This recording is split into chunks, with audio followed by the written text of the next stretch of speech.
What's up, fathers for the fatherless? Tyler Sievely, Jeff Zog coming at you. We're in the gear, and the purpose of this video is we want to keep you guys safe. Fathers for the fatherless. Our prayer is that we would be safe, but we're also going to prepare to be safe, and we're going to train to be safe.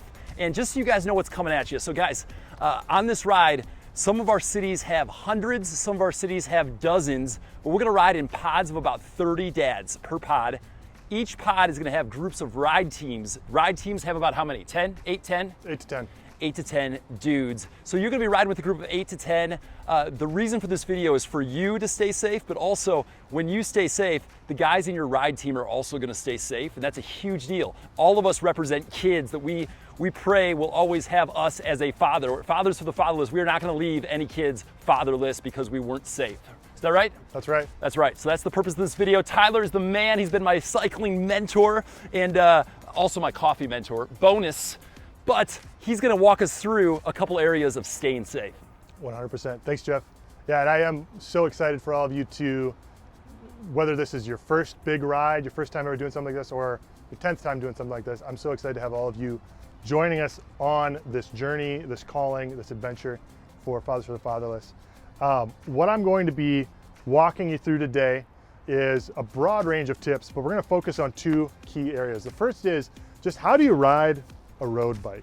You know, you've got this bike, doesn't probably look like if you grew up on like, you know, the Huffy BMX like I did, doesn't look anything like it, rides a lot different. How do you ride one of these bikes in a way that it's going to be safe, your body's going to be healthy, and the rest of the team's going to be healthy as well and safe as well.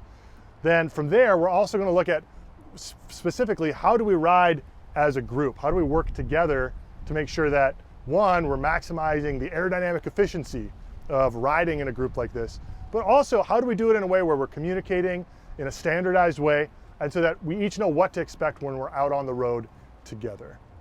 This is the key to all of this. I want you to relax. It's easy when you're on a bike to get all locked up. It's intense. It can be kind of crazy sometimes. If you relax, you'll have a much better ride. You'll be way more able to adjust as needed as well. So I want you to relax. Keep telling yourself that.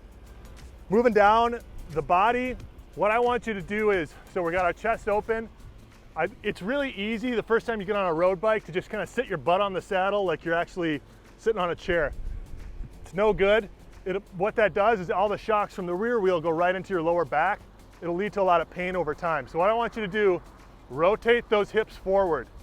So you can see, if I sit like this, not ideal, but if I rotate my hips forward, I've got a lot more, my behind can move and I'm not stuck with whatever whatever bumps I'm getting.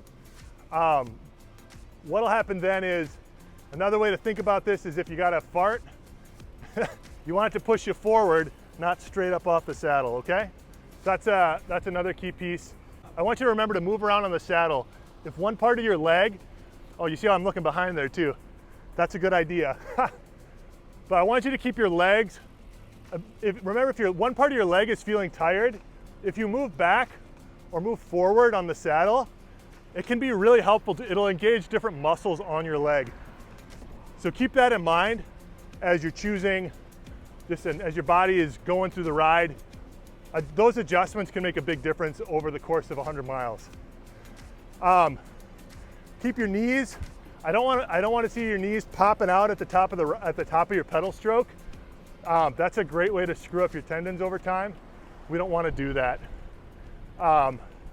Keep your ankles relaxed as you're rolling. This is going to be crucial. So if you're going like this, that's no good. If you're just got like locked ankles where you're just stiff the whole time and mashing, again, that can wear your joints out prematurely. We don't want to do that. So I want to make sure you're relaxing your ankles as much as you can and let them just move through. Hey there. Let them just move through the pedal stroke. So it should drop on the way down, rotate right through. Oh, and then the other thing is heavy feet, light hands. Put your weight on your feet. They can take it. Your hands, we don't want to wear them out. What I want to talk to you about now is how to actually ride with a group of riders. Now you'll see I'm riding by myself, but I think I'll be able to give you some tips. So the first thing to remember is just be smooth. That's priority number one. Whatever you do, No sudden movements.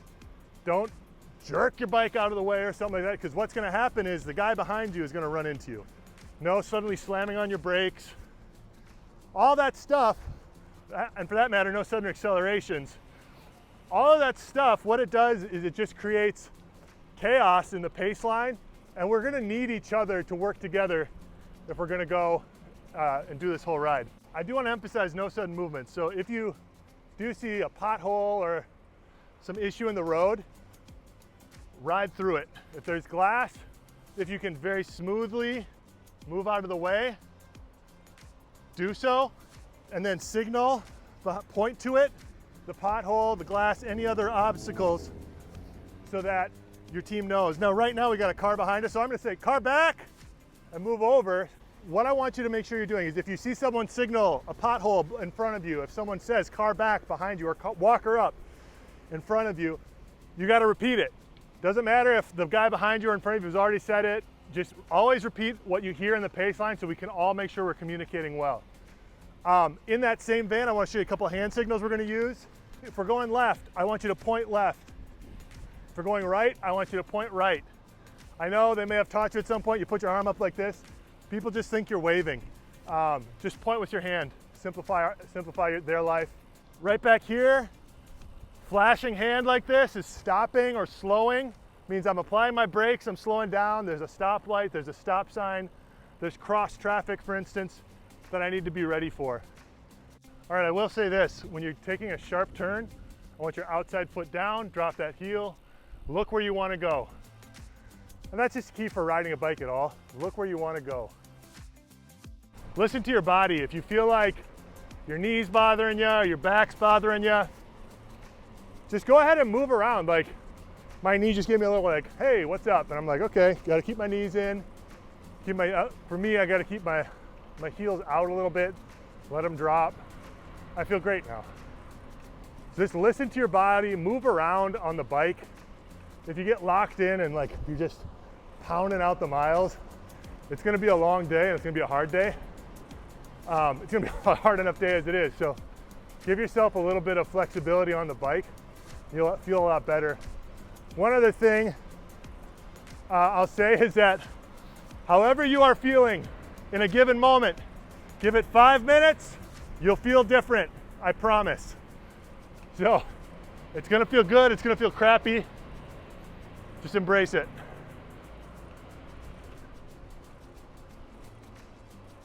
All right, so here's what a pace line is. A pace line is two or more riders working together for mutual aerodynamic advantage. You're gonna use a lot less energy essentially.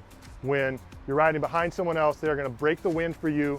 You're gonna be in their slipstream and you're gonna do about 30% less work if you're second. It can be up to like 45% less work if you're at the back of a big, strong pace line. So what we're talking about is it's basically having the bikes one behind the other. This is a little close. This is probably a little too far, right? So I want you to just think about it as one bike length. Within one bike length is the ideal range to be. I'd say typically you want to be right about here. And then we'll take this right back down through the group. If we're in single file, we may have up to 30 dads in a pod in one long line working together. We'll talk to, as you go on your training rides, we'll talk a lot about even making sure we're taking turns on the front of the pace line. When you get to the front, don't accelerate away, just keep it at the nice steady pace. Go for as long as you feel comfortable. I don't want anyone pulling for more than 3 minutes though. 3 to 5 minutes is probably the max. If you're a really strong rider, you can go 5.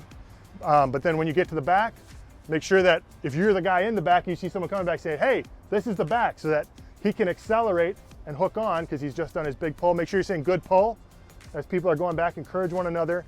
And then really it's just a matter of making sure we're communicating whatever we're doing. We're always saying, you're looking down the road, you're talking to each other, you're saying, hey, here's what's happening up in front. There's a hole, there's a car, there's a pedestrian, there's another bike out on the road, whatever it might be. If there was a gap, you fell back a little ways, you would yell out gap. Yes, yep, yell out slow. gap. And we will, and this is one other important piece to remember. If you as a dad are consistently gapping and just it's not your day, you don't necessarily have the 16 miles an hour in you, we will ask you to, and your ride captain or Jeff or I will ask you to get into the truck and ride up to the next stop, get your legs back, and then at that point you can decide if you want to get back on the bike. So we are going to rely on our ride captains to do that for us as well. The reason we do this, why this is so important, is because we have committed as a group of dads to getting this ride done at the 16 mile an hour pace together. It's way safer when we ride together, and so having people who aren't able to keep the pace, it's just not safe, and it creates an incredible amount of complexity for us as a team. So we want to make sure that we're able to stay focused, ride at our pace, and work together. All right, so drafting is one of the secret ingredients of having a fun century ride. One of the things that you'll see is that Jeff and I are trying to stay within a bike length of each other. And at the speeds we're going right now for this video, 8 miles an hour, 9 miles an hour, it's not going to make much of a difference. But when we're really cruising, doing 16 like we will be on the ride, you will see a massive difference if you are tucked in behind your pace line versus drifting around. Walk her up. Walk her up. All right, so you can see right now I'm about 1 bike length behind Jeff. We're both coasting, going downhill. This is optimal distance, I would say. The way you can tell you are in the optimal draft zone is you'll be able to actually feel it with your legs, because the guy in front of you is going to be blocking the wind for you, and it'll create a nice space where a nice draft for you, and you'll feel it on your legs actually. So you'll know when you're in it, and if you're not in it, just move a little closer. And this is also a key reason to come on the training rides. It'll give you plenty of practice before the big day. One thing I do not want you to do is what I'm doing right now, which is I'm half wheeling Jeff. You can see my front wheel is overlapping with his, yep. Right. You can see my front wheel is overlapping with his rear wheel. This is super dangerous because when Braking, hard right, when he comes over to take his turn and hit the racing line, his rear wheel is going to hit my front wheel, and his rear wheel isn't going to move. My front wheel is going to snap over, and I'm going to be laying on the ground bleeding and wondering what happened. So that's why you don't half wheel someone. You keep your front wheel, the front of your tire stays behind the back of his tire at all times. Gentlemen, thanks for watching this Cycling Basics Fathers for the Fatherless video. Tyler did an incredible job walking us through how to stay safe, how to keep our ride team safe. We are thrilled to have you guys on the team. Let's go after it. Let's have some fun. Let's be safe. Let's ride for the fatherless.